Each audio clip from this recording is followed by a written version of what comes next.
Hola, muy buenas noches. Díganme por favor si me escucho. Yo soy Vivek Martínez, para los que no me conocen.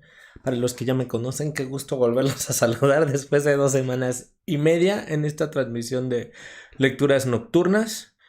No sé si está atrasado el audio, estoy configurando en un set diferente porque lo tuve que improvisar porque ahora no puedo transmitir desde donde siempre transmito. Pero bueno, buenas noches amigo Alejandro. Esta es la continuación de el programa del origen de la Virgen de Guadalupe, de este lado del mundo, porque ya existía la versión en España. Y nos habíamos quedado, para los que los vieron la transmisión pasada, precisamente en esa competencia a ver quién crecía más en devotos entre la Virgen de los Remedios y la Virgen de Guadalupe en la Nueva España. Todo esto basados en el texto de Gisela von Wobesser, no sé cómo se dice, que me gusta este libro porque es una versión de esta historiadora, es una publicación, no es la verdad, como ya lo sabemos. Cada historiador va a llegar a sus conclusiones con sus diferentes fuentes, va a hacer sus interpretaciones y va a hacer sus publicaciones, en ese caso de lo que arrojaron sus investigaciones, sus conclusiones, sus creencias, que supuestamente esas creencias ya no lo son porque ya están fundamentadas.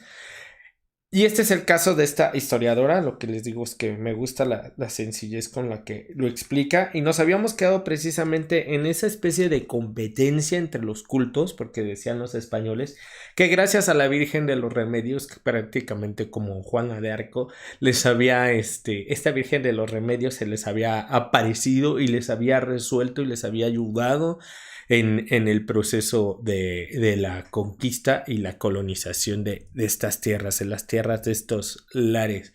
Entonces, pues aquí precisamente vamos a ver pues cuál fue la diferencia, porque obviamente sabemos que la vencedora, por llamarlo de alguna forma, fue la Virgen de Guadalupe, porque a la fecha pues todavía mantiene muchísima devoción en estas tierras.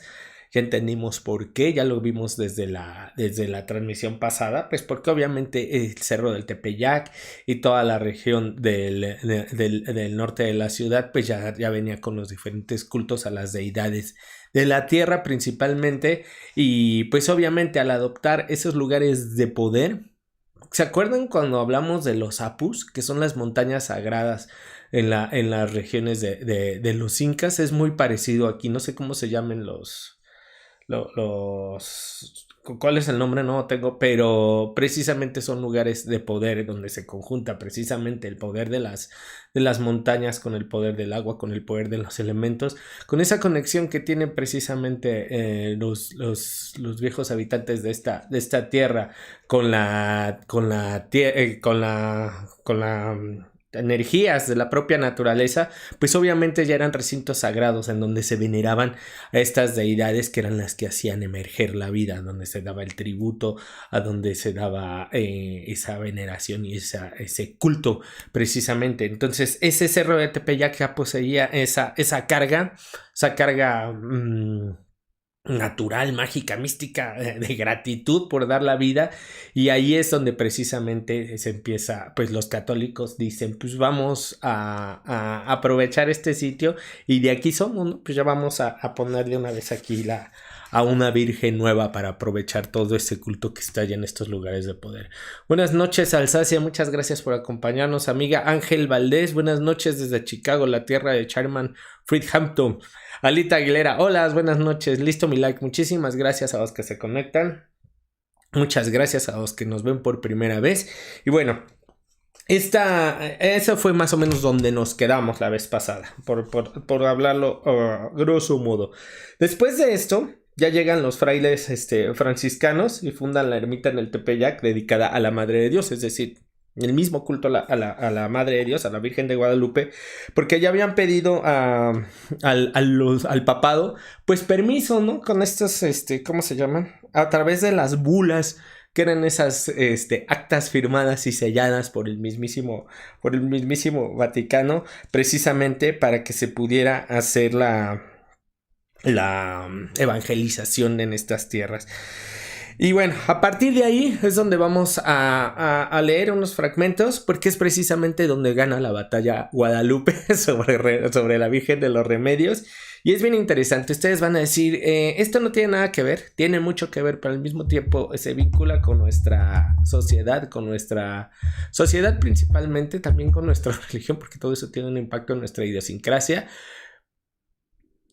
Para comprender precisamente nuestros comportamientos, nuestros alcances, nuestros propios hábitos sociales, pues se derivan precisamente de estas imposiciones religiosas que vienen pues de tantos siglos, de tantos años. Y por eso es importante siempre estar recordando, siempre estar hablando de esto para poder comprender, para que tú si tienes una religión, una devoción, pues que digas, ¿a poco sí era de acá? ¿A poco estoy venerando a la tierra? ¿A poco estoy venerando a una virgen que me trajeron unos conquistadores? Tú lo vas a decidir, bueno, ustedes lo van a decidir. Eso es personal, la fe es sagrada y eso cada quien lo decide. Estos son los aspectos históricos de cómo se imponen estas diferentes entidades en estos lugares. Dice, después de la conquista de la Ciudad de México Tenochtitlan en 1521, el emperador Carlos V, quien residía en Flandes, solicitó al prior del antiguo convento franciscano de Gante, que era cercano a la corona y tenía sus miembros a personajes destacados de la sociedad flamenca, que enviara frailes para cristianizar a los habitantes de las tierras recién conquistadas. Bueno, y entonces llegó el primer contingente de evangelizadores, formado por Juan de Tecto, quien era el guardián del convento en el momento de la elección, así como el confesor de Carlos V, es decir, era súper cercano al mero allá. Hombre ilustrado de gran cultura, profesor de la Universidad de París, por Juan de Ahora y Pedro de Gante. Este último pertenecía a la familia real, al parecer era hijo ilegítimo del emperador Maximiliano y por lo tanto tío de Carlos V. O sea, mandó así como que lo que él consideraba o más cercano o lo mejor de lo mejor para cristianizar estas tierras. Pues porque obviamente les era importante. Los tres frailes flamencos desembarcaron en Veracruz el 23 de agosto de 1523, es decir, 2 años después de la toma de Tenochtitlan. Y con su llegada se inició la evangelización sistemática de los indígenas mesoamericanos. El reto que enfrentaron fue mayúsculo, ya que con pocos medios a su alcance y sin dominar las lenguas nativas, debían convertir al catolicismo a millones de pobladores. Implicaba enseñar a los indios los fundamentos del cristianismo, bautizarlos, confesarlos y darles la comunión al menos una vez al año, construir iglesias, oratorios y ermitas cristianos y dotarlos de imágenes y objetos necesarios para el culto. Destruir los templos y las imágenes paganas. Ahí es donde es fundamental. Vigilar que no cometieran prácticas idolátricas y sacrílegas y castigar a quienes reincidieran en las creencias ancestrales, entre muchas otras tareas. Y ahí es donde vienen los más radicales, pues precisamente por eso no encontramos nada. Si están considerando que todo lo que no viene de las creencias que propaga, que difunde el cristianismo es del diablo, pues obviamente todos estos primeros misioneros, todos estos primeros frailes, pues que se encargaron no nada más de erradicar físicamente y destruir o mandar, o yo creo que ahí tenían un arreglo, destrúyeme estas piedras y todo lo que esté a nuestro alcance para que estos paganos no estén idolatrando a estos demonios. Y bueno, pues por ahí empezó y luego fue precisamente esa erradicación de terminar con todas esas creencias que venían de tantos años y decir otra vez, es que es parecido a lo que hablábamos de la Inquisición en el otro programa, nunca fue por la buena. Todo lo que tú crees, todo lo que tú piensas, todo lo que tú veneras es malo. ¿Por qué? Porque yo lo digo. Si no, pues te mato.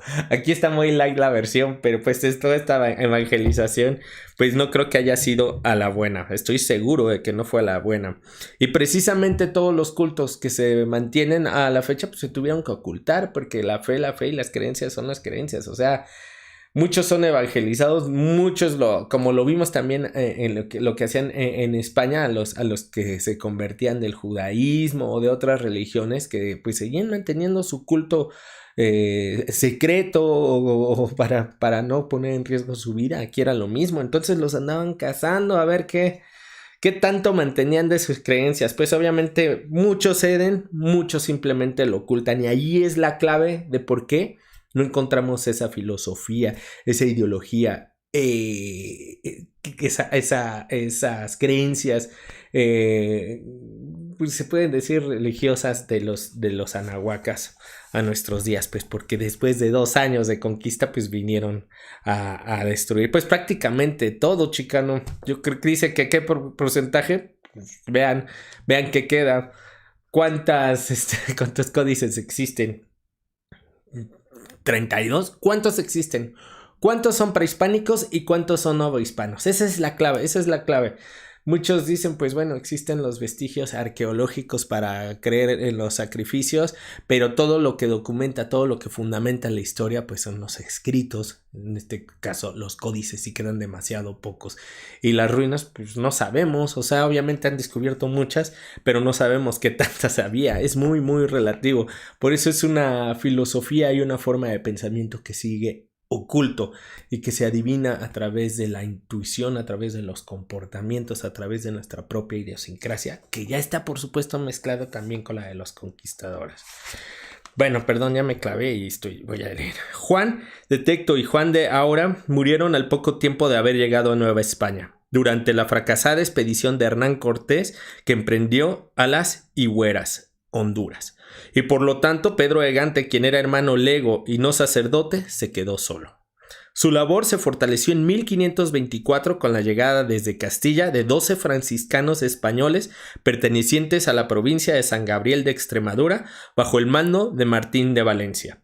Y en 1528, en el arribo del primer obispo de México, el también franciscano Fray Juan Zumárraga, muy conocido, de asombrosa energía, vitalidad y capacidad de organización, Fray Pedro de Gante dedicó su larga vida a convertir a los indios, detectar prácticas idolátricas entre los ya bautizados, ahí está, destruir edificaciones religiosas e imágenes de deidades paganas, construir iglesias y ermitas y dotar estas últimas de los... Estoy leyendo exactamente lo mismo y este es un error de la impresión, es exactamente el mismo párrafo que viene atrásito. Bueno, estableció la Escuela de San José de los Naturales adyacente al convento de San Francisco en la Ciudad de México, donde educó a la usanza europea a un gran número de hijos de nobles indígenas. En este colegio se formaron los primeros catequistas indígenas que acudían a los pueblos a enseñar la nueva religión y advertir a los pobladores sobre el riesgo que corrían sus almas si persistían en sus antiguas creencias. Es lo que platicábamos hace rato. Este modelo de escuela posteriormente fue replicado en muchos conventos de la Nueva España, tanto franciscanos como de las demás órdenes. Ellos fueron los primeros que llegaron y ya de ahí llegaron los dominicos, que eran los que eran más manchados y los que cuidaban no tanto la fe, sino las pertenencias de los poderosos, tengo entendido. Voy a ir a Teotihuacán este mes. ¿Hay alguien que te explica la historia del lugar y cuánto es verdad? Pues es que esa es la discusión. El chicano, todo es verdad y todo es mentira, depende de lo que tú quieras creer. Los historiadores, lo que he visto, lo que ves en las fichas, son muy escuetos y de pronto parten de una lógica bastante europea para explicar, pero hay muy pocos que se conecten intuitivamente, hay muy, muy pocos que puedan vibrar y que puedan armonizar y que se salgan de todo eso escrito. La verdad es que no soy historiador. ¿Tú crees? Obviamente todos ellos saben más que nosotros porque tienen las fuentes, porque estudiaron eso.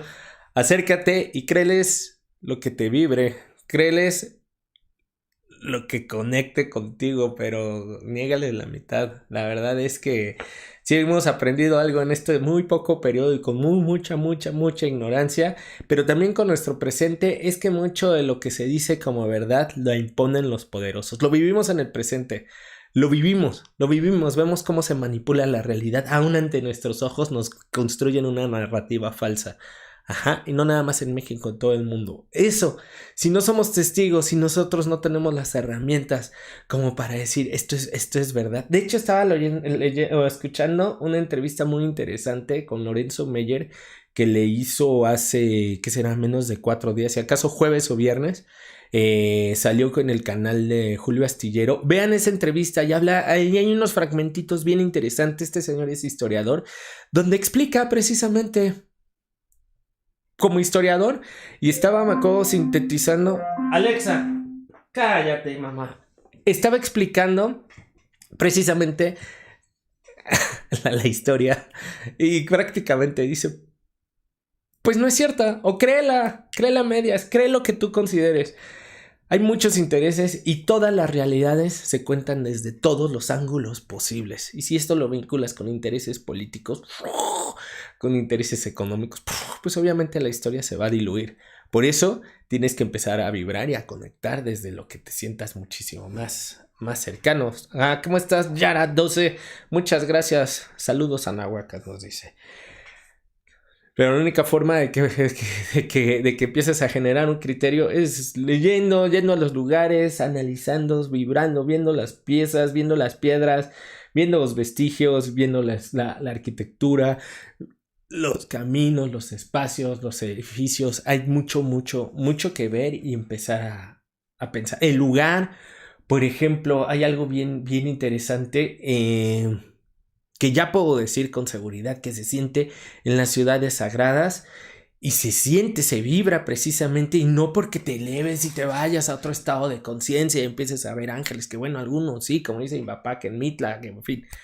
Pero llegas, por ejemplo, a Tiwanaku, en Bolivia, y sientes eso. Es algo que no te puedo explicar porque no es racional, es algo que se siente. Y llegas a Teotihuacán. Imagínate el lugar donde los hombres se convierten en dioses. Y hay un lugar donde sentí eso y me quedé así de...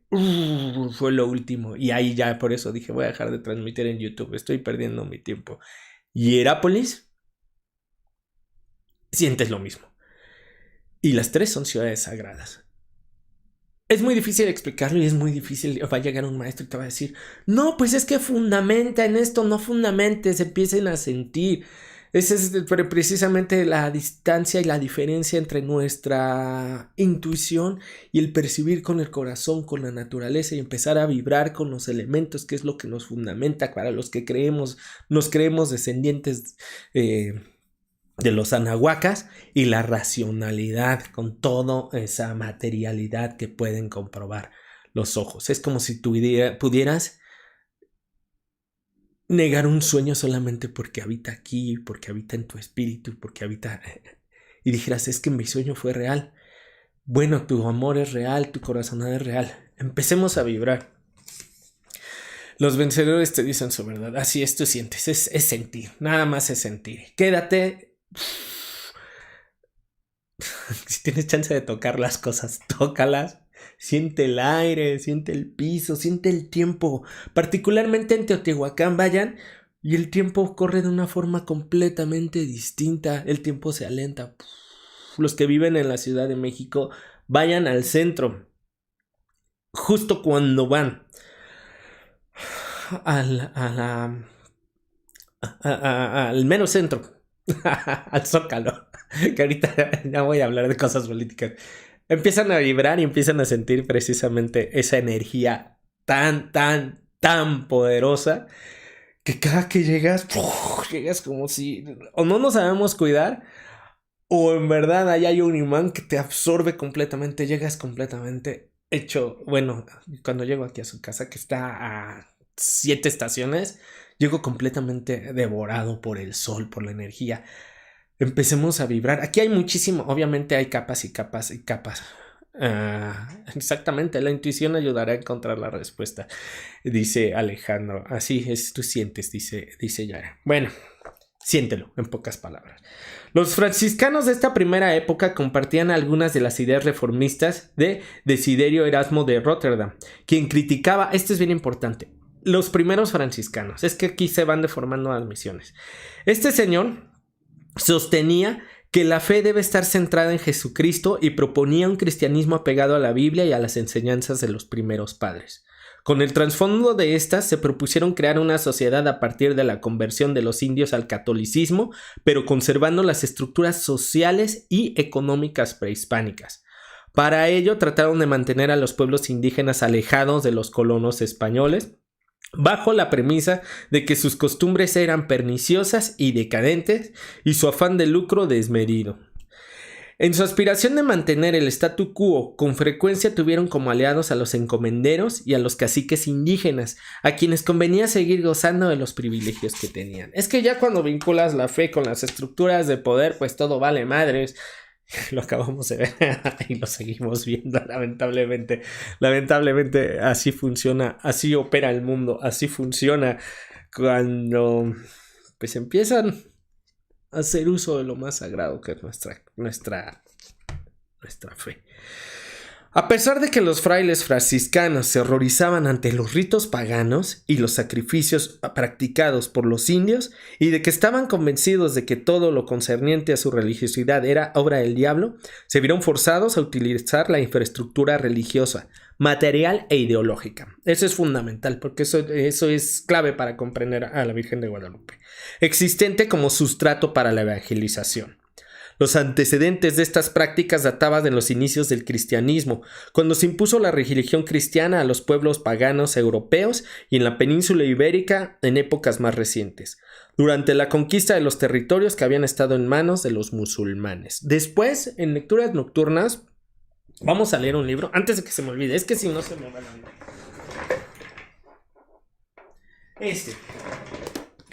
Estamos bien acostumbrados a no asumir la responsabilidad de nuestros actos, a responsabilizar a los demás y a victimizarnos.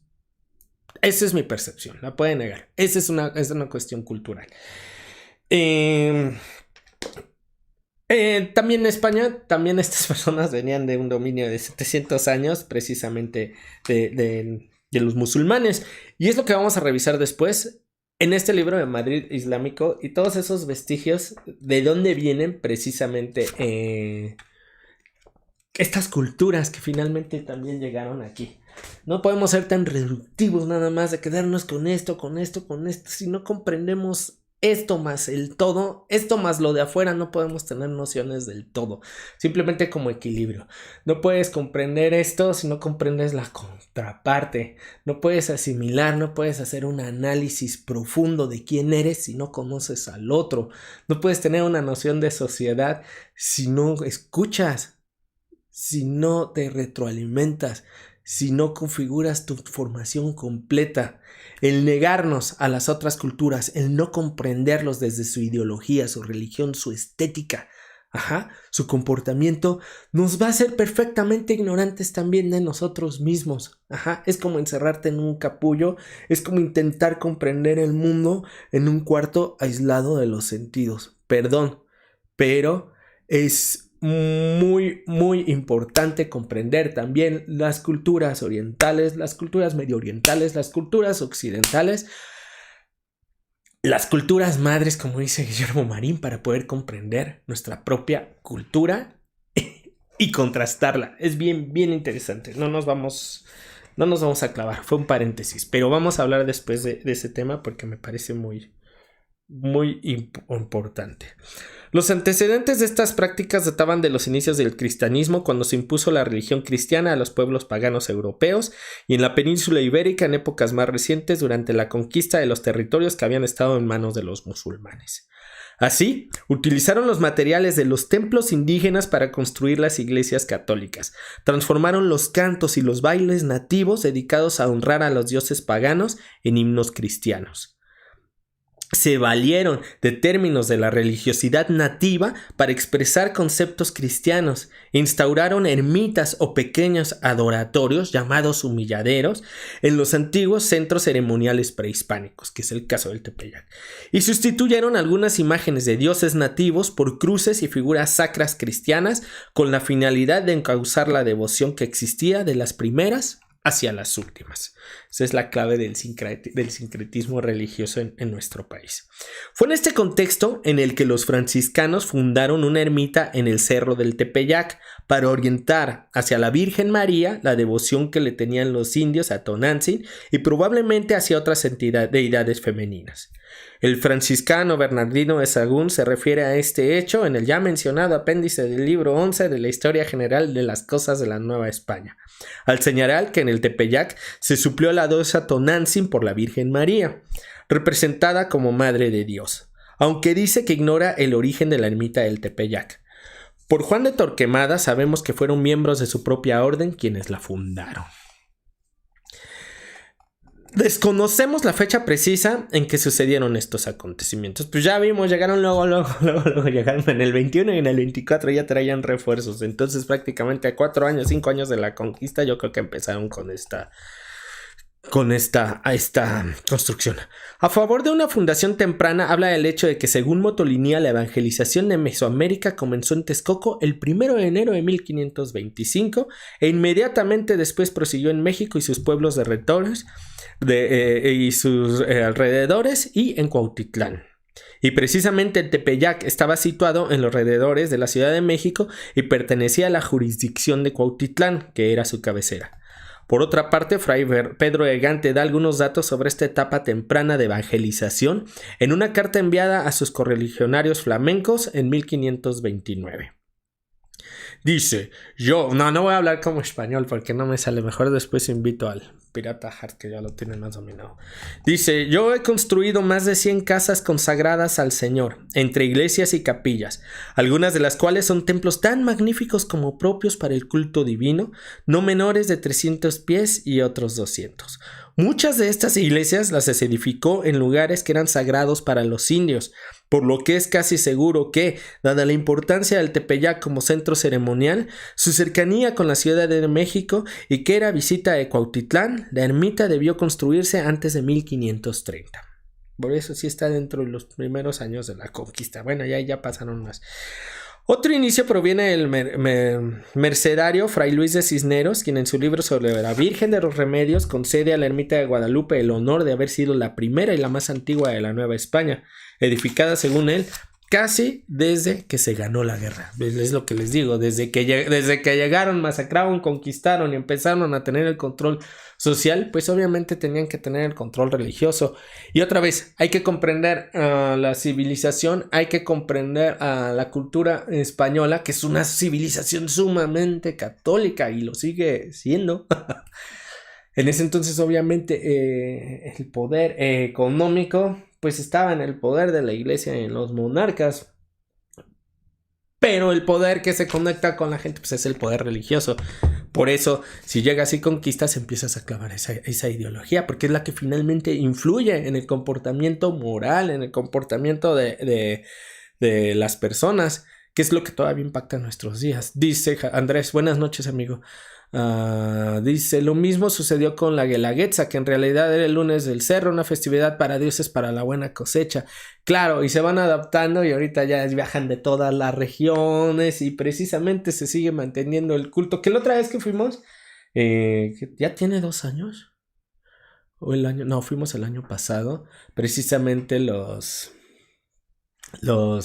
oaxaqueños decían ahorita que dices de la Guelaguetza, que ya no es lo mismo, que ya no es como antes que bajaban verdaderamente de las comunidades autóctonas, sino que últimamente ya es como de las diferentes centros culturales o escuelas de danza y eso, que está bien, intentan reivindicar y permanecer en la cultura y en las tradiciones, pero quizás ya no es lo mismo que dio su origen, pero ahí sigue, es lo que nos toca, es el sincretismo, cómo se va mutando. El chiste es regresar, conectar o al menos comprender las raíces de todo.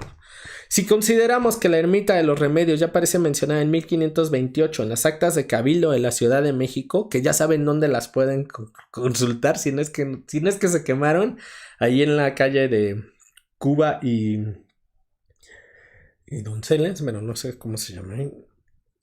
No, es la que sigue de Donceles. Si la de Guadalupe realmente fue anterior a ella, probablemente se fundó en 1525, es decir, años antes de 1531, la fecha aceptada oficialmente por la iglesia por ser la consignada en la narración de las apariciones. Es decir, ya tenían lista la ermita 6 años antes y ya nada más faltaba hacer el milagro, pero ya vamos a llegar. Resulta anacrónico atribuir la fundación de la ermita al arzobispo Alonso de Montúfar, quien llegó a la Ciudad de México en 1554, así como el encargo de pintar la imagen y describir la leyenda fundacional, como han planteado algunos historiadores. A la llegada de... hay que anotar ese nombre, Alonso de Montúfar. A la llegada del arzobispo, la ermita ya era una de las iglesias importantes de la cuenca, como se advierte en la obra... Ahí está, no manchen, está en latín. Comentaria, no, si no se habla náhuatl, no voy a intentar siquiera el latín. De Francisco Cervantes de Salazar, escribió para reescribirlo, y donde aparece nombrada entre las principales iglesias de la cuenca, junto a Texcoco, Tlacopan, Azcapotzalco, Coyoacán e Iztapalapa. Estas últimas pertenecientes e importantes de los pueblos indios. Además sabemos que en septiembre de 1556, a los 2 años y 3 meses del arzobispo, la ermita del Tepeyac ya gozaba de gran popularidad. Tenía una numerosa afluencia de personas de todos los grupos sociales y raciales de la Ciudad de México y era visitada por muchos peregrinos que venían desde lejos a ver a la Virgen, cuya fama de milagrosa ya se había expandido. Ahí se están adelantando un chorro. No voy a leer. No voy a leer latín. ¿Crees? Algún día. Resulta imposible que... No, la verdad es que yo siempre ando renegando de las lenguas de los idiomas, pero para comprender el pensamiento tenemos que comprender la lengua. Resulta imposible que en tan corto tiempo se generara un culto masivo, que hubiera implicado cambios en las costumbres de las personas, ya que muchas dejaron de ir a las huertas que rodeaban a la Ciudad de México por acudir al Tepeyac. ¿Qué es lo que les digo? Si impactas en las costumbres, en los hábitos, obviamente en lo más sagrado, pues no nada más es una conquista física, tienes que conquistar ideológicamente a la gente. ¿Y qué es lo que está más adentro? Lo hemos visto aquí, lo hemos visto en Caminos Nuevos, estamos compuestos, estamos dentro de la tierra, estamos dentro del cuerpo, estamos dentro de la mente, pero más allá de nuestra mente está nuestro espíritu. Si tú conquistas desde el espíritu y luego te vas al ideológico y luego te vas al comportamiento, pues ya chingaste, ya tienes el control total del pueblo. Hola, Hipatia, buenas noches, gracias por acompañarnos. Entonces, era erradicar las ciudades, era erradicar las costumbres, pero era conquistar. ¿Cómo vas a hacer que marche algo? Pues con un mecanismo que opere en función de tus creencias, de tus formas de tu comportamiento, de tus estructuras sociales. Libérate tu ex inferis. Dice... Ay, güey, me clavo y me pierdo, no manches. La edificación de la ermita debió haber estado a cargo de algunos de los 12 franciscanos que arribaron en 1524. Sí, les digo, desde ahí llegaron. O de Fray Pedro de Gante, quien después de morar 3 años y medio en Texcoco, llegó en 1526 al recién edificado convento franciscano de México. En la mencionada carta de Gante a sus correligionarios, detalla la labor que realizan en esa sede. En esa provincia hemos bautizado...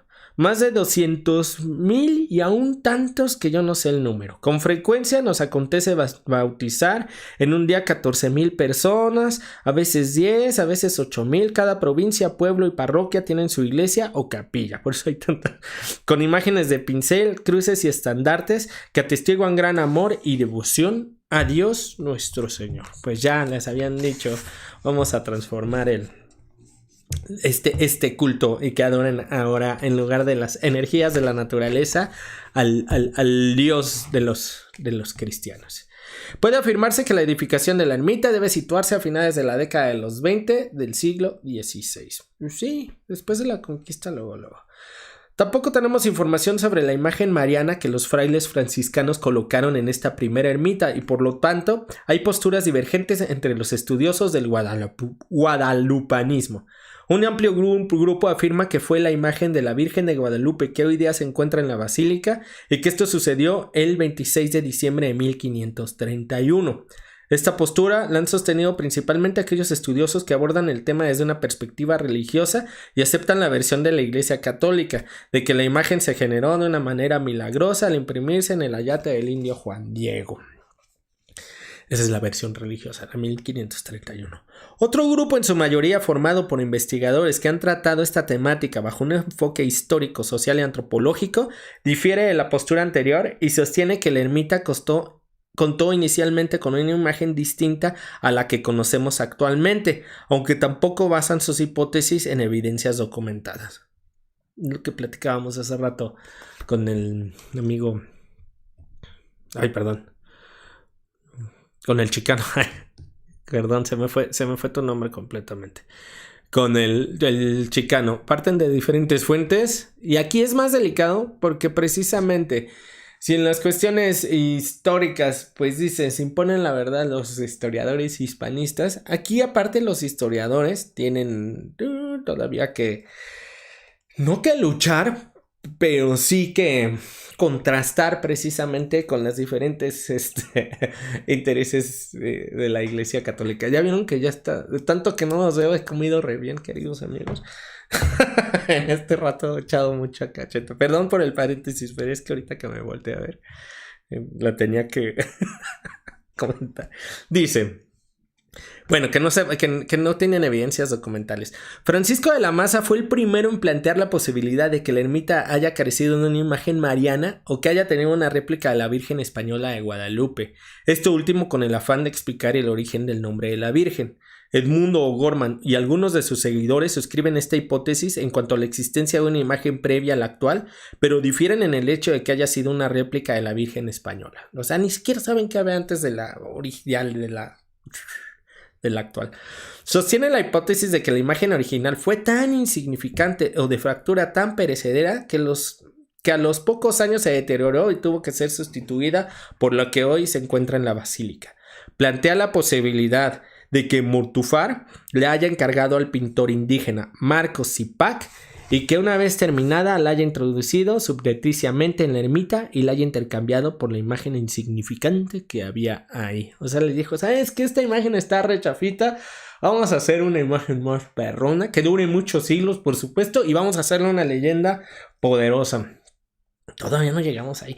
Aunque no puede saberse con absoluta certeza, lo más probable es que la imagen... Bueno, ya vieron, aquí ya le echaron toda la carga precisamente a la Virgen de Guadalupe. Ya prácticamente no he mencionado a la Virgen de los Remedios. Pues ya le habían echado todo el power a esta versión. Y ¿a poco es Edmundo O'Gorman es el hermano? Muchas gracias. Un buen cachete, pero viene a las arruguitas. No puede saberse con absoluta certeza. Lo más probable es que la imagen de la Virgen que hoy en día se encuentra en la Basílica de Guadalupe date de la época en que se construyó la primera. No sabe ni madres ninguna historiador, nada, se están diciendo y este dijo y el otro dijo y yo creo que sí, pero voy a escribir lo que el otro dijo. Al tratarse de un culto de sustitución, resultaba importante brindar a los cristianos neófitos acostumbrados a adorar a sus dioses a través de estatuas una imagen mediante la cual pudieran materializar la suplantación. Una anotación manuscrita del propio Montúfar comprueba que en 1554 a su arribo a Nueva España la imagen ya estaba en la ermita y ya se le atribuían milagros. Sabemos además que los devotos que visitaban el santuario a mediados del siglo XVII se sentían atraídos por la reputación de la milagrosa que había adquirido la Virgen. La formación de un santuario en torno a una imagen milagrosa llevaba tiempo y es imposible que esto haya sucedido en un lapso de 2 años, 3 meses que medio entre la llegada de Montúfar a Nueva España y su querella con Francisco de Bustamante. Por otra parte, resulta ilógico pensar que Montúfar haya reemplazado una imagen de gran prestigio, considerada milagrosa, que aportaba cuantiosas cantidades a la iglesia por concepto de limosna por una nueva pintada por un indio. Sí, imagínense, están todos rezando y... Espérense, es que sí está medio chafita esta, ya les traigo una pintura bien chingona, la voy a cambiar, pero no vamos a abrir mañana la iglesia. La devoción es la devoción, lo hubieran linchado. Bueno, no, obviamente en ese entonces no linchaban a los conquistadores. Los propios fieles no hubieran admitido que el recién llegado arzobispo los privara de la imagen sagrada, de lo que ellos eran devotos. Bueno, dijo lo mismo. Ay, no manches, qué bueno está esto. A las anteriores reflexiones se suma el hecho de que el virrey Martín Enríquez de Almanza, en su informe sobre el origen de la ermita, escrito en 1575, dirigido al Felipe II, al loco de Felipe II, ay, cómo me gusta, es genial, dice que en el año de 1555 o 56 estaba ahí una ermitilla, en la cual estaba la imagen que ahora está en la iglesia. La ermitilla a la que se refiere Enríquez es la primera edificación hecha en el Tepeyac por los franciscanos, ya vimos que en los 20, es decir, lo que existía en 1554 a la llegada del arzobispo Alonso de Montufar, lo que prueba que la imagen que se encontraba en la iglesia construida por este último era la misma que había estado en la primer ermita. Pues ahí vamos, o sea, llevamos ahorita a Alita. Dice que está escuchando muy, muy atenta. A ver, déjenme regresar porque ya me... El buen cachete previene a las arrugas. Chafita originaria es negra. Ajá, la de España es completamente diferente. Y está así sentadita, cohibidita. De hecho, aquí está. Aquí está. ¿Ya vieron? Esta. Vean. Nada que ver. Y aquí está la ficha de esta foto. Virgen del Guadalupe, del Santuario de Guadalupe de Extremadura, tomada de Sebastián García Rodríguez y Francisco Tejeda. El Camarín de Guadalupe, historia de esplendor, reproducción autorizada, No viene la fecha, pero esta es la original. Es exactamente la que refieres, chicano. Leyenda poderosa, súper poderosa, porque la verdad es que... Ay, me voy a clavar otra vez, pero... La energía, el misticismo, toda esa carga de fe que ya se les tenía y que la adoptan, pues hacen que los milagros y que todo eso, que toda esa devoción, todo eso, que ese poder que tiene esa montaña, pues se mantuvieran. Lo único que hicieron fue decir, no, pues ahora está encarnada en la Virgen. Oh, no sabía que se echaron el power a la... Pues sí, ya le echaron toda la carga. Y Patia, estoy escuchando muy atenta. Tengo una visión muy atrevida sobre... Tú échale, todos tenemos nuestra visión. ¿Cuánto tiempo habrán invertido en crear la leyenda? Pues vean, aquí dijeron de 1521, 25, que ya dicen que más o menos es cuando estaba, a la leyenda que es 1531, pero aquí están diciendo que en los informes de 1575, es decir, después de 50 años, todavía no estaban hablando de la leyenda que ha trascendido en nuestros días. Dice, es un tema muy interesante, gracias por acompañarnos, la puedes compartir si gustas, sí, claro, lo que gusten. También Cristo es moreno, estos descansos te hacen bien. Órale, no se parece nada. La verdad es que tendría que mover mucho el foco, pero ahí se alcanza a ver. No tiene nada que ver. Exactamente, una mentira repetida 1000 veces se convierte en verdad. Iba a irme a las a las narrativas o a la historia que se construye en nuestra actualidad, precisamente, que es la apuesta. Soltar una mentira, mandarla por todos los medios, por todas las redes sociales, para sembrar nada más esa noción. Vean, si en cuestiones tan banales como la política funciona, en cuestiones religiosas,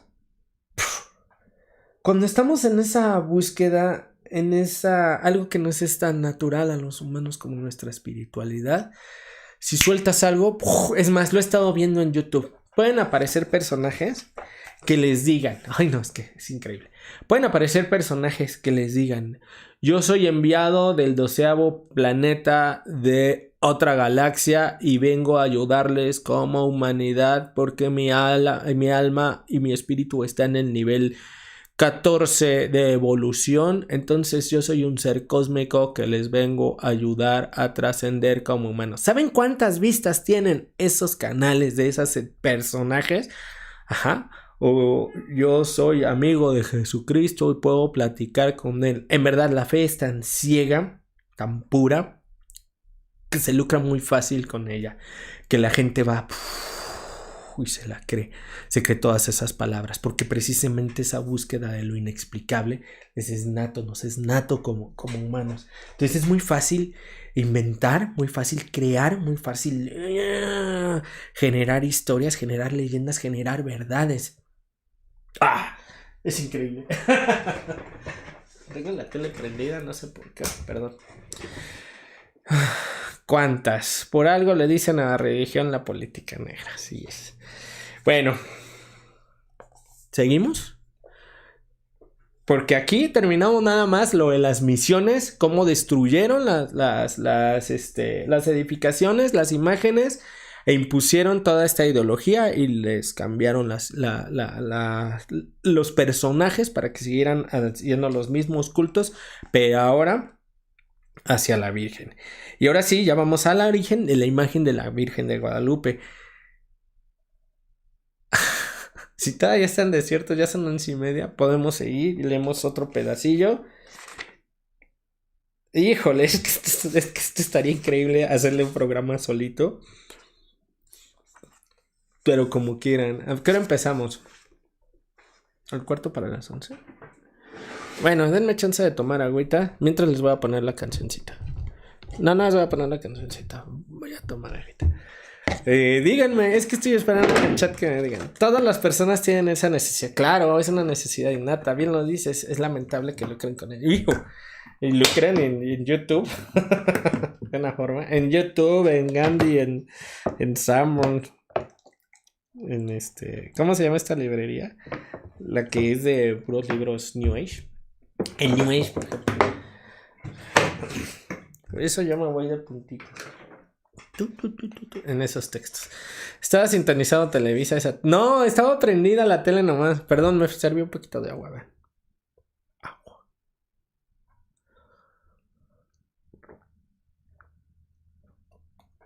Va, yo tengo aquí el agua. Vamos a la. Ahora sí. El origen de la imagen de la Virgen de Guadalupe. Híjole, yo estaba leyendo un libro. Empezó muy bien, pero terminó. ni se los voy a pasar. Durante la primera etapa de evangelización, las imágenes religiosas fueron claves para la conversión de los indios. Eso es fundamental. ¿Se acuerdan los que sigan el canal desde hace tiempo? ¿Cómo hemos hablado de la importancia de los artistas, ya sea escritores, principalmente pintores y escultores, para generar el mundo, para generar la verdad, para generar una imagen contundente a lo que antes está en el imaginario y que el único fundamento es la fe? Crearon la imagen de Jesucristo, crearon la imagen de la Virgen, crearon la imagen de Guadalupe y así han creado pues precisamente desde los griegos, desde su mitología, la imagen de sus diferentes entidades. Por eso es tan importante comprender el arte, por eso es tan importante comprender el poder que tienen las imágenes. Y ya desde hace mucho, ahorita hay muchísimos medios para difundir verdades, para difundir intereses, pero la imagen es contundente. Bueno, su uso databa de la Edad Media y estaba profundamente arraigado en la práctica religiosa de su tiempo. Aunque los franciscanos promovieron una religiosidad centrada en Cristo, se valieron de representaciones de la Virgen y de los santos con fines didácticos y devocionales. A muchas imágenes les atribuyeron poderes milagrosos. Aparte, imagínense que ya pueden ver la fe, que ya pueden materializar y ya no te tienes que imaginar a la entidad, sino que ya lo estás viendo y todavía te hace milagros, pues ya estás del otro lado. Por lo cual los consideraron objetos sagrados, los veneraban como íconos y a muchas de ellas las trataban como seres vivos y les atribuían actitudes humanas como llorar, sudar, moverse o participar en procesiones, así como la facultad de expresar emociones tales como enojo, alegría o indiferencia. Apenas son 9:30. Que siga la charla, dice Raúl Bauca. Yara, aún son en tu región. Dice Hipatía, donde vivo tengo 1 hora menos, así que yo no tengo. Ok, ya, yo tampoco. Acá 11:35. La verdad es que dormí como de las 8 a las 9:30. Porque ya tengo que estar bien fresco. Las primeras imágenes y objetos religiosos que llegaron a Nueva España de Europa o de las Antillas, pero muy pronto su número resultó insuficiente para cubrir la amplia demanda que requería la cristianización de millones de indios y fue necesario reproducirlas localmente. Eso está súper interesante. Ya las imágenes que se empiezan a hacer aquí, ya tienen un look bien chido. Vean el barroco mexicano particularmente, que ya también lo hemos hablado, y es cuando ya empiezan a hacer con todo eso que venía de Europa, con todo, más todo lo que se estaba haciendo aquí, las técnicas, las concepciones estéticas y esa cruce, ese secretismo, esa unión de las estéticas es bien, bien bonito. Porque ves unos ángeles en las iglesias de Puebla que parecen luchadores así bien tosquitos. Está bien chido. Así como si fueran como cuando meten a Tenoch en las películas de Marvel, pues se ve mexicano. Entonces estos angelitos pues ya se ven así como mexicanos. Están bien chidos. Bueno, para cumplir dicho propósito, Pedro de Gante estableció una escuela de artes y oficios europeos en el convento de San Francisco de México, junto al colegio de San José de Belén. Allí aprendieron la talla de madera, la platería, la pintura, la escultura, el grabado, entre muchos oficios. En esta escuela se formaron las primeras generaciones de artistas nativos. Ahí se produjeron imágenes religiosas y objetos de culto para las recién fundadas iglesias y ermitas y parroquias del virreinato. Los indios fueron excelentes aprendices y lograron hacer obras de gran calidad. Y les digo que están así únicas porque tienen sensibilidad, tienen toda la vibra, tienen toda la carga, más la técnica que les estaban enseñando estas personas. Dice, no hay retablos ni imagen por prima que sea que no la retraten y contrahagan, decía Fray Jerónimo de Mendieta. Los artistas indios trabajaban sobre modelos europeos especialmente grabados. Copiar imágenes para desarrollar nuevas obras era una práctica común en la época, incluso en Europa, y necesaria entre los indios que desconocían las tradiciones iconográficas europeas. Pues ellos ya la venían desarrollando, pero no, de todas formas hacían el estilo. Bueno, Villalpando sí les quedaban como europeos, pero chaparritos. Fíjense en la obra, ¿verdad? ¿No les hacía? Villalpando. Son las reproducciones así como de los españoles, pero compactitos, como si estuvieran de mi tamaño, así, los santitos. Bueno, adaptaban los modelos a las necesidades de sus comitentes. En algunos casos se copiaban íntegramente y en otros se tomaban elementos de ellos, se combinaban con otras imágenes. Los grabados europeos fueron introducidos en Nueva España por los mismos frailes evangelizadores, por particulares o por los comerciantes de ultramar. Muchos fueron anónimos, pero también circularon obras de artistas conocidos como Durero y Martin Schongauer, que también lo han visto. Los dos son súper conocidos porque son precisamente los que empiezan a configurar las imágenes del diablo, por ejemplo. Imagínense. La creación de una imagen de la Virgen María para la ermita del Tepeyac. Lamentablemente no existen copias de la pintura de la Virgen de Guadalupe que daten del siglo XVI, ni descripciones literarias que nos permitan saber cómo era la imagen original. La copia más temprana que conocemos es un óleo realizado por el pintor vasco Baltasar de Echave Orio de 1606, de principios del siglo XVII. Trabajaba sobre 2 paños unidos al centro mediante una costura y realizada en tamaño natural. Esta copia se parece en sus rasgos esenciales a la imagen de la Guadalupana como la conocemos actualmente. ¿Ya vieron? Aún el milagro, vamos a suponer que existe el milagro, tenía sus referencias estéticas en las diferentes escuelas pictóricas europeas. Porque pues no podría imaginarse una virgen sin las referencias estéticas, ¿no? No podría salirse ni de la complexión ni de la estética. Coinciden la figura y los rasgos faciales de la Virgen, la postura corporal, la vestimenta y la ornamentación de la misma, la media luna y el ángel con todos los detalles. Sin embargo, hay una diferencia importante. En la pintura de Echave, la figura de la Virgen está enmarcada por un cortinaje, sujetado en los extremos superiores que cae en pliegues suaves a ambos lados del lienzo, que en los extremos inferiores forman una orla serpenteada. El cortinaje que únicamente aparece en esta obra y en ninguna otra representación o copia confiere movimiento a la composición y ocupa los vacíos de las 4 esquinas.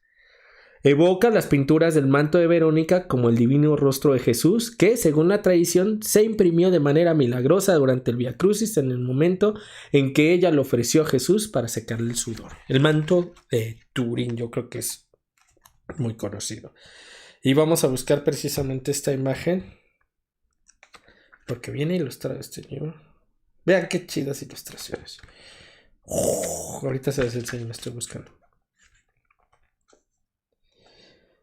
No, este es de 1500. La que vimos es de 1606, siglo XVII. 1500.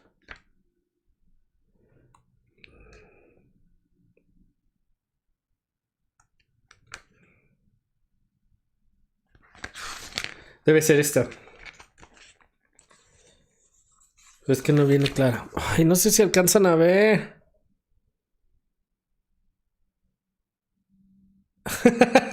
Dice Alsacia, sustituyeron esculturas de dioses mexicas con una estampita de grabado europeo. Si no manches. Hace muchos años visité la ciudad de Puebla y el hotel tenía muchos ángeles, pero con alas de murciélago. No manches, sí, me hacían unas cosas súper locas, Andrés, súper locas. Y está alucinante, la verdad es que se disfruta mucho. Dice Yara, Biblia no es europea, pero sí ponen imágenes de oro. Claro, ya nuestro Jesucristo es más Ewan McGregor que el original. ¿No viste el sin entendimiento que hasta ahora tenemos atrás como santito? Surge la duda si el cortinaje representado por Echave fue añadido por el pintor o si lo copió del original. La mayoría de los historiadores del arte se han inclinado por la primera posibilidad. Han argumentado que lo representado es el ayate del indio Juan Diego y que mediante él, el pintor aludió a la leyenda de la milagrosa impresión de la pintura en la misma, que como veremos más adelante se estaba gestando por estas fechas, pero todavía no era del dominio común y no era promovida por la ermita. Así como que ya se les había ocurrido. Yo creo que por estos lugares que han sido mágicos desde hace tantos cientos de años, es probable que en algún momento aparezca el milagro y podamos ver a la Virgen. No, sí está cabrón. Eso iba a pedir, si puedes repetir la referencia. Nunca había visto querubines con aritas de oro. ¿La quieres ver la imagen otra vez? Es que no viene.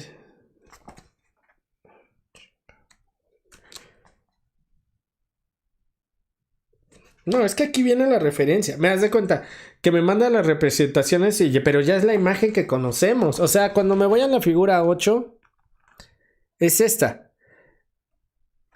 Por eso estoy buscando, pero no viene la otra. Aquí está, la 24. Es que cuando no lees los numeritos, pues se te va el pedo. Hijo. Es que es igualita. Ya me dio miedo. Por eso me había ido antes a la de la ermita, que es esta. Porque la otra podría ser o el boceto o la copia fiel, porque trae el cortinaje que refiere el texto. ¿Ya la vieron? Lo que pasa es que como no viene en color. Ahí está. Y esta es precisamente la que dice, la de 1606. Pues es igualita. Realmente, antes de que hubiera el milagro se basó en la misma pintura. Bueno, se trata de una copia fiel del original. Cabe la posibilidad de que el cortinaje haya formado originalmente parte de la pintura y que no se haya sustituido en una intervención entre 1606 y 1622. Se advirtieron diferencias menores entre la obra de Echave y la pintura original en la forma de los rayos, que en el lienzo de Echave son rectos y en el segundo alteran uno recto y uno flamígero.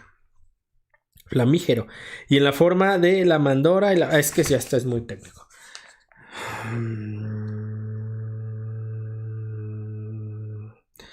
Hijo, dice, en cuanto a la figura de la Virgen, parece que no fue modificada y que lució originalmente como la conocemos hoy en día, aunque los colores de la obra probablemente hayan sido algo diferentes.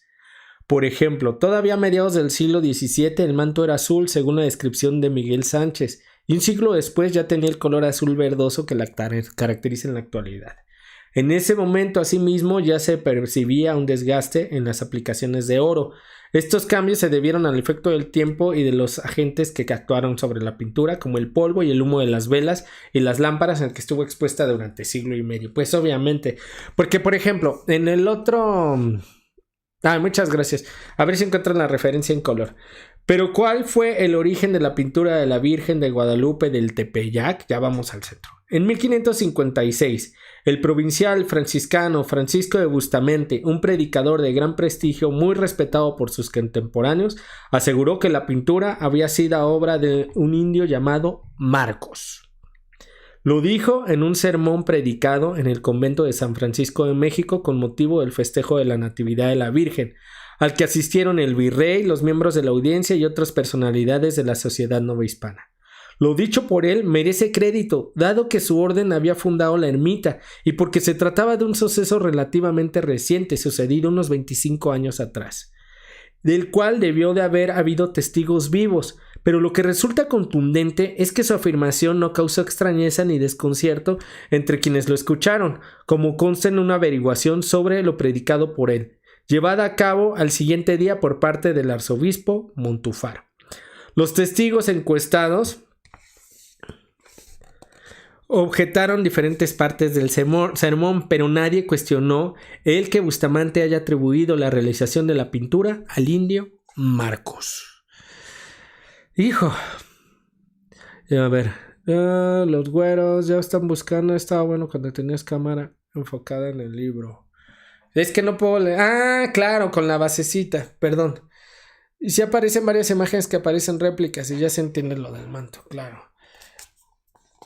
Dado que Bustamante solo mencionó el nombre de pila del pintor, su identidad no puede establecerse con seguridad. Sin embargo, al ser indígena, debió de ser un egresado de la mencionada Escuela de Artes y Oficios de San José de los Naturales. Algunos estudiosos han planteado la posibilidad de que se trate de Marcos Zipac de Aquino, apodado Apeles o griego y considerado uno de los pintores más destacados de su tiempo. Esta hipótesis parece variable, ya que vivió entre 1517 y 1572 y pudo haber realizado la pintura de joven. Su reputación de excelente pintor concuerda con la calidad de la obra y además fue cercano a los franciscanos y en particular a Fray Pedro de Gante. Pues sí es, ¿no? Bueno, porque años más tarde participó en la realización del altar principal de la capilla de San José de los Naturales, lo que indica que en la orden valoraban su trabajo. Sí, porque ahí sí tenías que ser acá cercano para que te mandaran chambas. Sin embargo, no hay certeza al respecto porque el nombre de Marcos era común entre los indios, por aludir al evangelista. En los anales de Juan Bautista, escritos en náhuatl, que relatan sucesos ocurridos entre 1569 y 1582, se menciona a varios pintores indígenas que llevaban dicho nombre y solo en dos casos, los de Marcos Zipac y Marcos Tlacuilol, que alude a su oficio Tlacuilo, tienen apellido. O sea que era uno y ya salieron dos. Tampoco sabemos quién fue el comitente que ordenó la pintura a Marcos, dada la temprana fecha en que se edificó la ermita. O sea que sí es la imagen, la ermita que finalmente le adjudicaron a 1525 y el milagro a 1531. Por eso todos estos que ya estaban intentando sacar conjeturas, pues ya llevaban 40 y tantos años de diferencia, que ya es un chorro.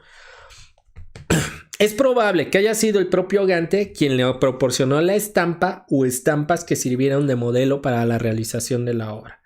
Una prueba de que Gante estuvo familiarizado con imágenes similares a la de la Virgen de Guadalupe es la representación que aparece en su Doctrina Cristiana en Lengua Mexicana impresa en México en 1553 por Juan Pablo. Véase la figura 6. Aquí está. Esta sí se ve bastante primitiva.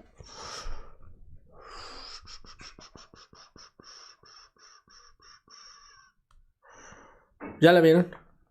Y ahí trae al niño.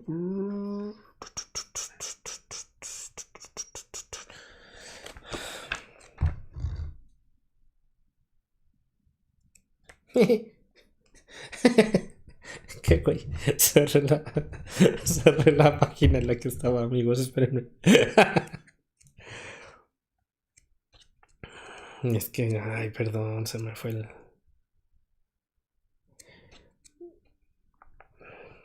Híjole.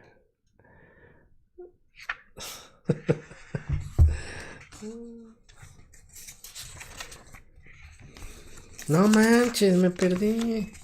Se me cerró el libro. Aquí está. Un asunto clave que posteriormente resultó muy importante para el desarrollo del culto guadalupano fue que la pintura de la Virgen del Tepeyac no fue copia de alguna figura mariana europea de culto, sino que únicamente representó a la Virgen María como Madre de Dios sin una advocación específica. Esto la distinguió de la mayoría de las imágenes marianas introducidas a la Nueva España, como Nuestra Señora de los Remedios, de la Soledad, del Popolo y de la Antigua, que fueron réplicas de figuras de culto europeas de las cuales se tomaron elementos iconográficos, sus particularidades compositivas y sus atributos. No, no. En este contexto resulta importante señalar que la independencia iconográfica y administrativa que la Virgen mexicana tuvo respecto a la de entonces muy famosa Virgen de Guadalupe de Extremadura, a pesar de llevar su nombre. La imagen española es una talla de madera de cedro oscuro de estilo románico que representa a la Virgen sentada con el niño en brazos, mientras que la mexicana es una pintura en la cual la Virgen está de en pie sin el niño, que es la que vimos, es la que refería el chicano hace rato. La Virgen mexicana tampoco deriva de una figura mariana colgada en el coro alto del mencionado santuario español que data del siglo XV y ha sido atribuida al escultor flamenco Guillermín Gigante, que sugirió en su momento Manuel Toussaint, y hoy en día sostiene el historiador de ese santuario extremeño, Fray Sebastián García, con el afán de demostrar la preeminencia del culto extremeño sobre el mexicano. Hijo. Dice, lo extraño, está viendo esto cuando pasé a ver la imagen, así que ya sabes, en la bandita transportadora me emocioné harto. ¿O no? Ah, no, pues sí, es que toda la carga ideológica. A ver, Alsacia. Yo cuando vi al San Antonio de Padua, cuando vi al Cristo del Greco, o sea, en la sala del Greco, nomás por todo lo que había mitificado, por estar viendo al Greco, toda su técnica, por estar disfrutando desde que iba en la secundaria, hasta que tuve la posibilidad de ver su obra en vivo, neto me emocioné, neto lloré. ¿Por qué? Porque la pintura transmite. La pintura tiene poder. La devoción de los pintores tiene poder. Si tú haces algo con fe, se queda en la obra. Si dejas algo vivencial, se queda en la obra. Si eso, tú le pones una carga ideológica, una carga religiosa, y dices, wow, es que es una leyenda que viene de tantos siglos y se apareció y se desplegó en el manto de un indio, porque todavía le cargas, pues obviamente te va a emocionar. No sé qué edad la veías, igual todavía no. En fin, dice Andrés Jacinto, lo guadalupano no, pues ya lo traemos y por eso estamos entendiendo, no es por la Virgen de Guadalupe, ni la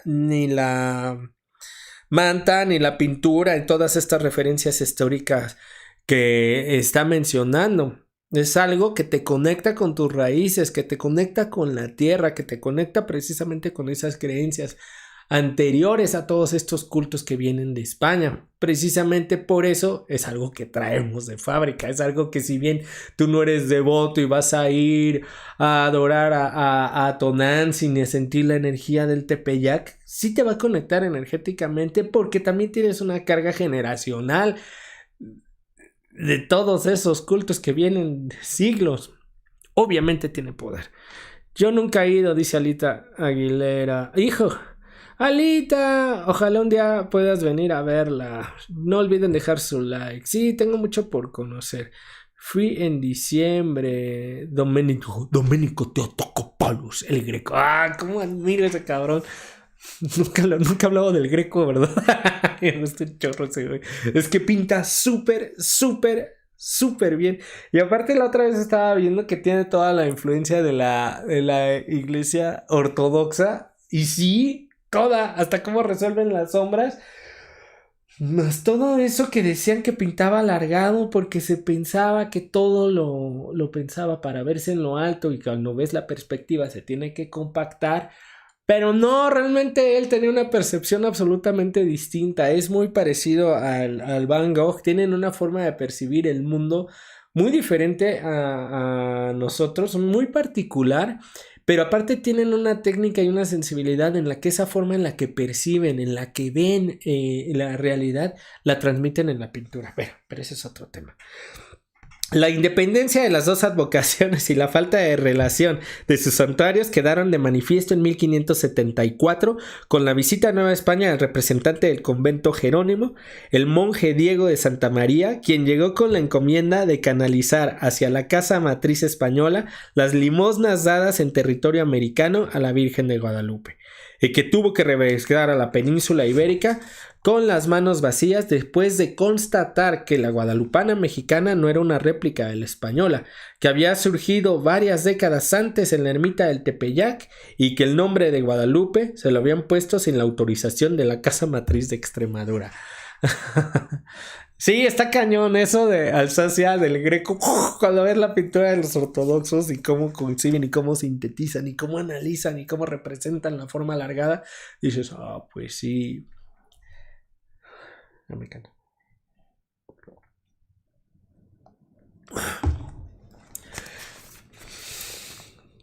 Hijo, todavía no llegamos a la leyenda, pero ya están explicando todas las referencias precisamente de cómo se fue gestando esta imagen con todas las influencias y las estampitas europeas que le traían.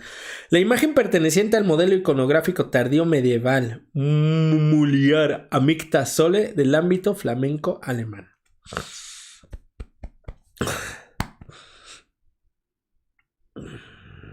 Ahí está, esto es muy importante. Ay, tengo algo aquí.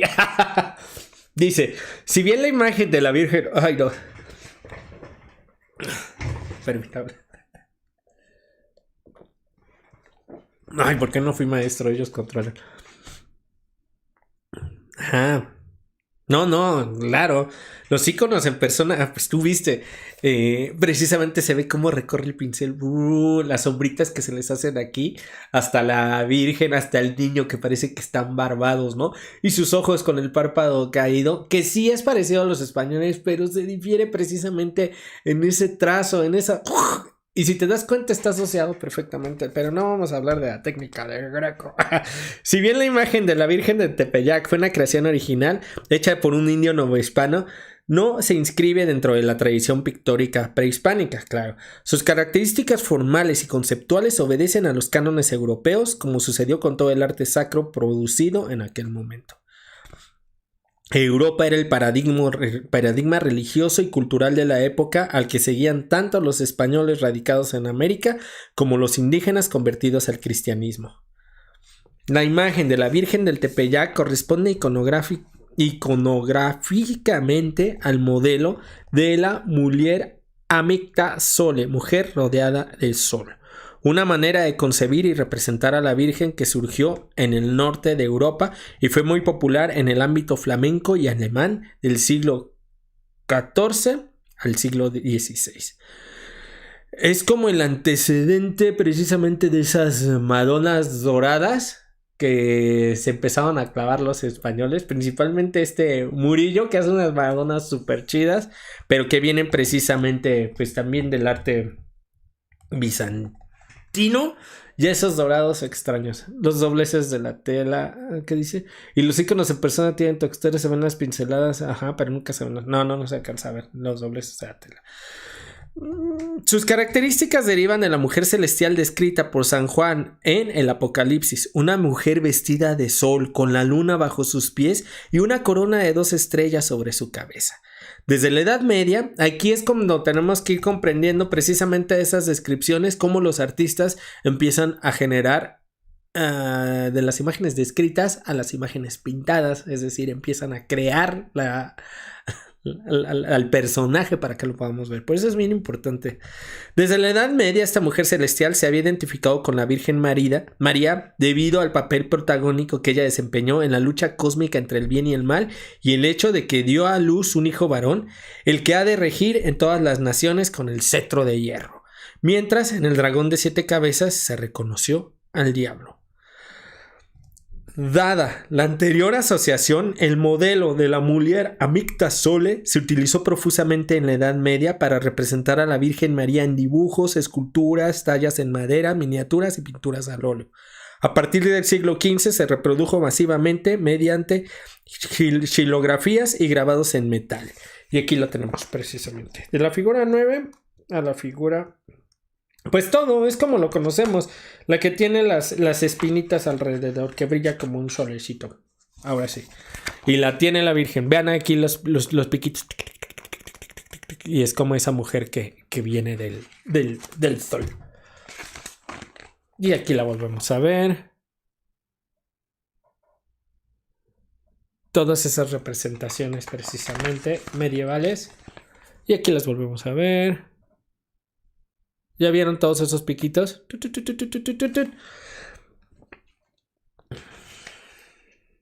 Y aquí siguen.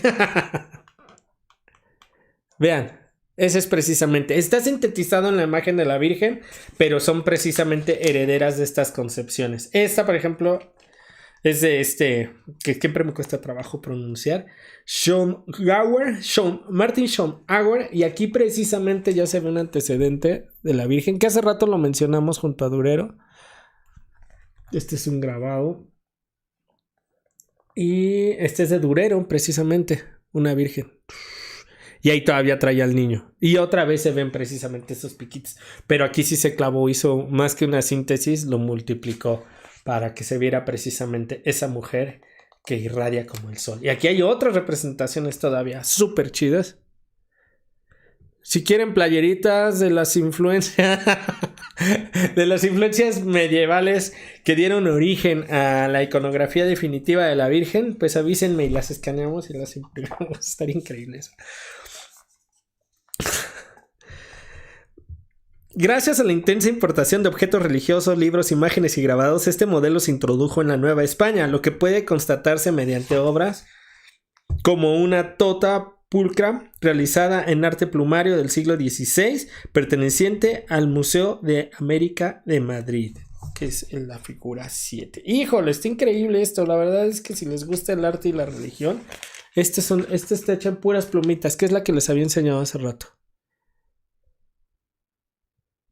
Sí, el de Durero está increíble porque es súper clavado que hizo el detalle. Hijo.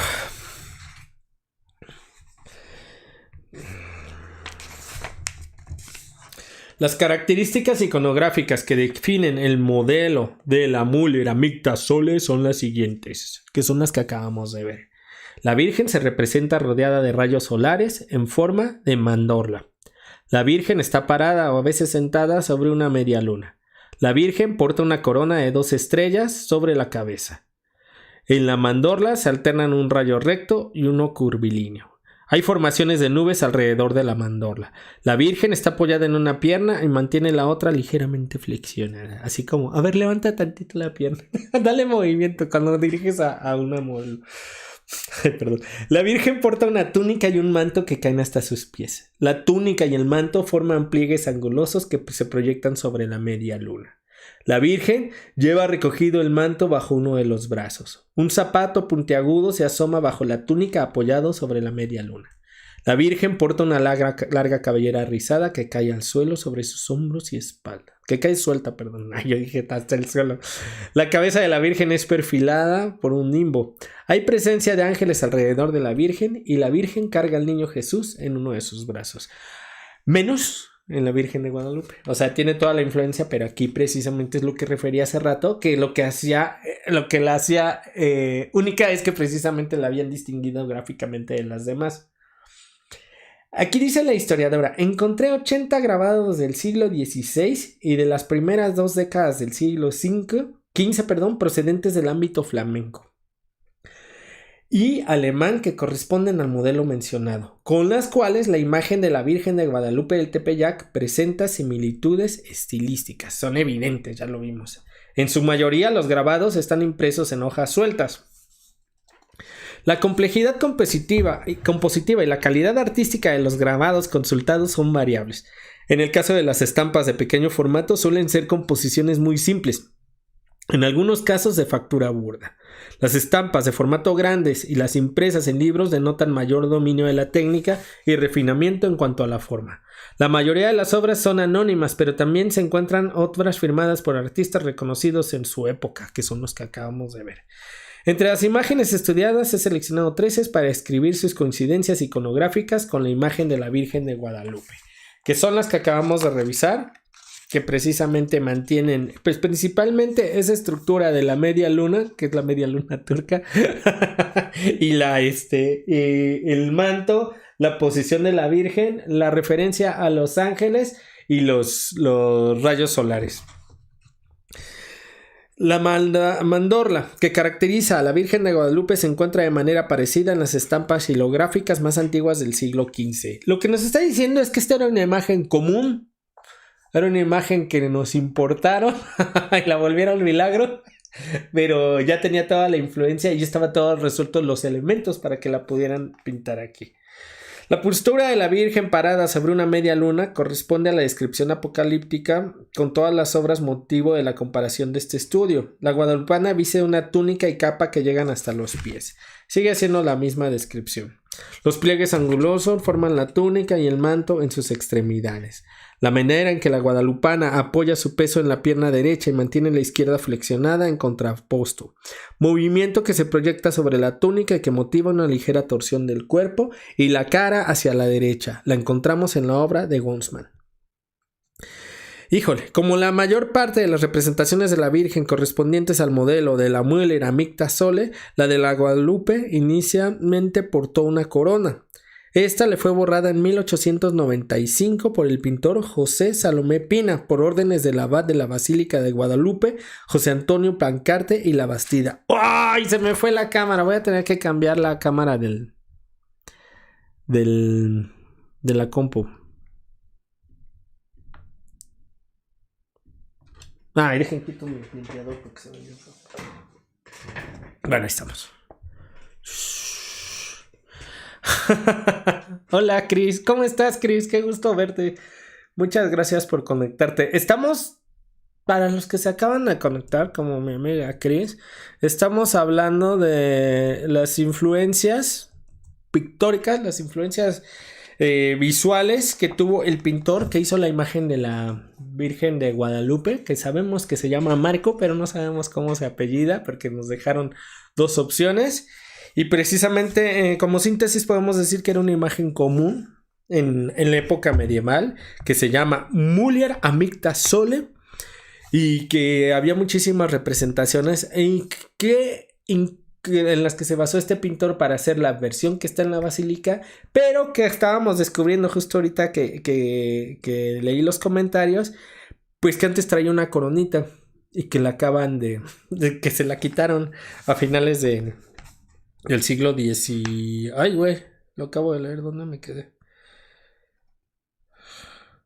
En 1800, sí, a finales del siglo XIX, en 1895, o sea, realmente muy reciente, ¿eh? En ella puede constatarse que su corona se distinguía por su originalidad, ya que entre las más de 80 imágenes correspondientes a este modelo en que está basado este estudio, no encontró ninguna parecida. O sea que le volaron la corona Marco Cortés. ¿Acaso no? ¿Era Marco Tlacuilo o Marco sin apellido? Acuérdense. No, qué miedo. Pero la corona es el elemento más variable en la iconografía flamenco-alemana, ya que hay innumerables formas de representarla, además de que muchos artistas prescindieron de las dos estrellas, de la corona misma o de ambas. Y todavía hay otro análisis de la Virgen de la Gloria de Berlín. No, ya, esto me encanta. La verdad es que para los que siguen el canal, no sé si vieron que hicimos precisamente, no un análisis, pero hicimos una pequeña cápsula donde vienen las referencias de dónde se deriva la Victoria alada o Nike, de que después lo volvieron a escultura como para representar la independencia de México. Y aquí estaría increíble poder sintetizar, pero me la van a mentar los que son muy guadalupanos, pero vamos a tener que desvincular y encontrar desde el aspecto artístico nada más y las referencias precisamente iconográficas del medievo y cómo existen diferentes versiones flamencas, diferentes versiones alemanas y cómo de ahí se deriva precisamente esta pintura. Me la van a mentar, pero es un tema súper interesante, porque aquí va otro análisis donde dice que encontró la Virgen de la Gloria en Berlín, que ambas imágenes representan grandes similitudes iconográficas, aunque también tienen notorias diferencias. Y ahí vamos a ver la figura. Ahí vamos a ver ahora la figura. Muchas gracias. Puse aquí una lamparita para que se viera más caché, porque como estoy aquí abajo, entonces no, está increíble. Esta es la Virgen de la Gloria que se encuentra en Berlín, que es una xilografía o gilografía, como le quieran decir. Esta. Vean la similitud, es increíble también. Mantiene muchos elementos que son los que habíamos comentado hace rato. Los ángeles, los rayos, la corona, el niño, la media luna, los pliegues, cómo se va corporizando la túnica junto con el propio movimiento del cuerpo de la Virgen, la posición de la Virgen. Y bueno, la Virgen de la Gloria de Berlín, considerada una de las obras más perfectas de la gráfica flamenca, procede de la región de Brabante, Holanda, y data aproximadamente de 1420. ¡Oh! Este es 100 años más. 100 años más antigua que la conquista. Nadie sabe dónde quedó. Fue una intervención. Sí, pues ya la volaron. Pero ya vieron que esta imagen holandesa. Ay, no, ya no puedo más. Aunque al momento en que se pintó la guadalupana mexicana, la imagen ya tenía más de un siglo, seguía reproduciéndose debido a su belleza y perfección técnica. Sabemos que circuló por varias partes del orbe cristiano y que tuvo presencia en el mundo hispánico. Esto gracias a que existe una versión con las filacterias en castellano. No manches, o sea que la Virgen o la imagen viene de los pinches holandeses que me caen re bien. Dice, nadie sabe, nadie supo dónde quedó. Buena intervención, Andrés Jacinto. Yo soy bien mocho guadalupano, pero aguanto vara los análisis. Por lo menos impusieron algo chingón. No estamos negando nada de la fe, o sea, la aparición que se dio debajo de las flores de San Juan Diego, tenía influencia de la pintura flamenca, obviamente ya vimos de la pintura alemana, y pues ¿qué hacemos? O sea, tenía que corresponder a la tendencia de su época. Es como si ahorita se sucede un milagro con una técnica futurista o algo que ni siquiera nos sea concebible a nuestros tiempos. Tiene que ser acorde a lo que habían estudiado los diferentes artistas, a lo que habían aprendido, a lo que habían aprendido los diferentes indios en estas escuelas novohispanas de arte, y aparte a los que habían cristianizado, pues que también tuvieran referencias y relación con todas esas estampillas que, como dicen, todas esas imágenes que ya les había llegado, pues ni modo que la que apareciera no tuviera nada que ver. Tiene que ser consecuente precisamente con las tendencias de la época. Esa es mi opinión. La pintura de la Virgen de Guadalupe coincide en sus trazos principales con el grabado de la Virgen de la Gloria de Berlín, lo que se advierte en los perfiles negros que delimitan los contornos de ambas obras. En ambos casos, la obra de la Virgen está rodeada por la mandorla, que forma un óvalo casi perfecto, que en la guadalupana está delineado por las nubes y cuyos rayos de luz están alternados. Mientras que en el de la flamenca varían uno liso y otro rayado, en el de la mexicana uno es recto y uno flamígero. Véase la figura 8 y 9. Ahí está la imagen en la que acabábamos de comparar, precisamente la original, de donde se basó el pintor, y la que todos conocemos, que es nuestra Virgen de Guadalupe, tan reconocible. Híjole. Las dos tienen una gran similitud, Sin embargo, lo más probable es que las diferencias se deban a adaptaciones que el pintor Marcos, ya vieron, aquí ya asumió que el pintor es Marcos, realizó para adecuar la obra a la función para la cual estaba destinada, la de suplantar a la diosa Tonantzin-Cihuacóatl mediante la Virgen María y así contribuir a la evangelización de los indígenas del Altiplano Central. Estas adaptaciones eran una práctica común en la época y las encontramos en la mayoría de las pinturas que derivan de grabados tanto de Europa como en América. El hecho de que la imagen de la Virgen de Tepeyac carezca del niño que caracteriza a la Virgen de la Gloria de Berlín y que esté presente casi en todas las imágenes estudiadas se debe a que fue creada con una intención inmaculista, es decir, que mediante ella se procuró expresar la idea de que Dios concibió a la Virgen como un ser libre del pecado original. Desde 1263, la Orden de San Francisco adoptó la propuesta teológica de la concepción inmaculada de María planteada por el beato franciscano Juan Duns Scoto, uno de sus correligionarios, y la difundió entre los fieles, a la vez que la defendió frente a los sectores eclesiásticos que se oponían a ella, como los dominicos. Hijo, esos dominicos, cada que avanzo más, cada que nos regresamos a ellos, como que me empiezan a caer más mal, porque la verdad es que me encanta Santo Domingo en San Cristóbal de las Casas, es tan bonito. Santo Domingo en Oaxaca, incluso Santo Domingo en la Ciudad de México, por mencionar los favoritos. Y conforme me acerco más a todas las referencias, como que ya no me gustan tanto. Como a principios del siglo XVI no habían puesto una manera específica para representar plásticamente a la Inmaculada Concepción, quienes mandaron pintar las obras de la Virgen de Guadalupe optaron por representarla como Mulier Amicta Sole, que ya la vimos muchas veces. Para ello recurrieron a un modelo plástico que, aunque databa del siglo XIV, seguía circulando en el ámbito católico a partir de su impresión en grabados.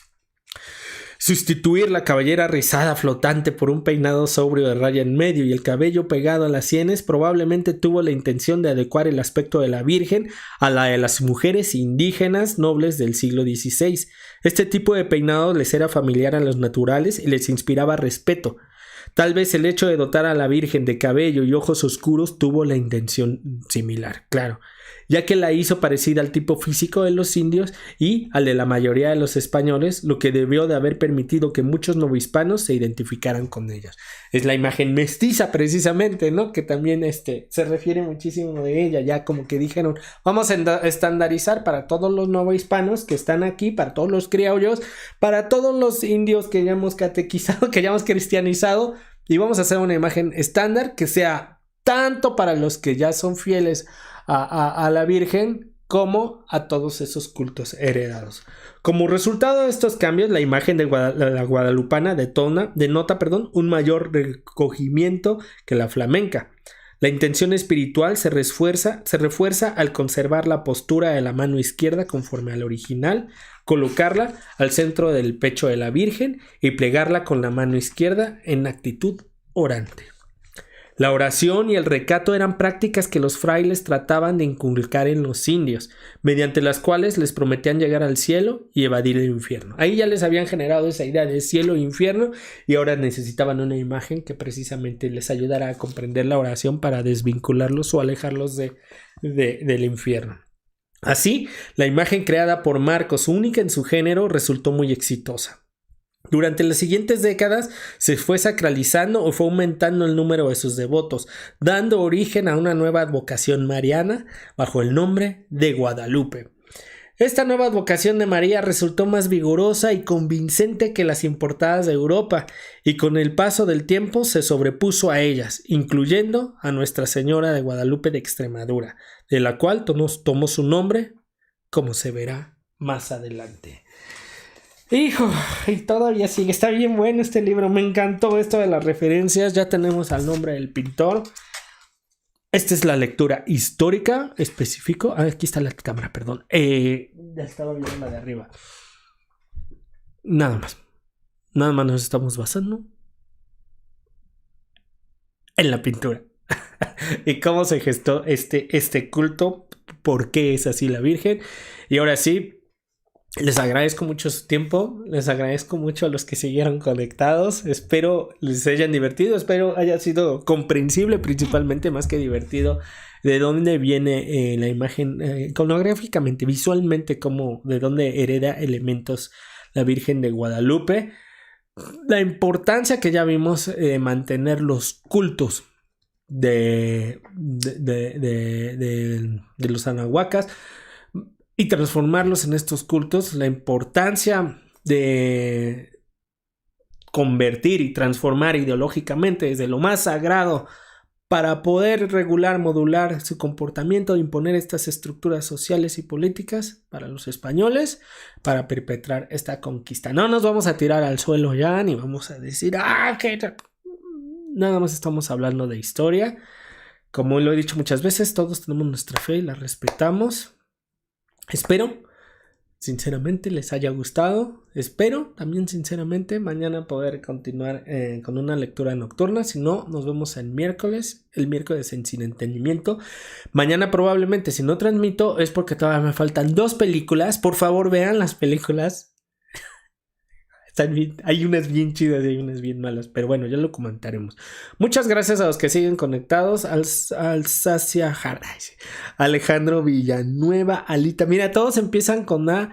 Andrés Jacinto, Alsacia Hart, Alita Aguilera, Alejandro Villanueva y Patia no empieza con A. Andrés Jacinto ya lo leí. Cris Castro. Muchas gracias, Yara. Muchas gracias por haber estado con nosotros. Me disculpo por tanto tiempo, pero pues también está chido que descansen. Muchas gracias. Gracias a ustedes. Espero descansen. Espero ya no cenen porque ya es bien tarde y yo ya tengo hambre. Los quiero. Les dejo cancioncita de salida y les corto justo. Ay, Cuculcán, no te había leído. Muchas gracias a ti, Alita. Gracias a ustedes. Nos vamos cantando la Guadalupe. No, yo respeto. Me encanta darte el culto a la Virgen. Todo lo que implica todo ese culto que pues ya es milenario. Todo ese culto ya trascendió. Ha mutado de forma, pero lo importante es que sigue ahí. De hecho, ya les había dicho, pero voy a hacer una asociación precisamente con una casa de la Virgen que grabé en Efeso. Les dije que me estaba aguantando con todos esos materiales, pero ya los voy a sacar. Bueno, descansen, les dejo cancioncita y antes de que salga el 2022 corto la cancioncita porque no la he cambiado. Gracias, adiós.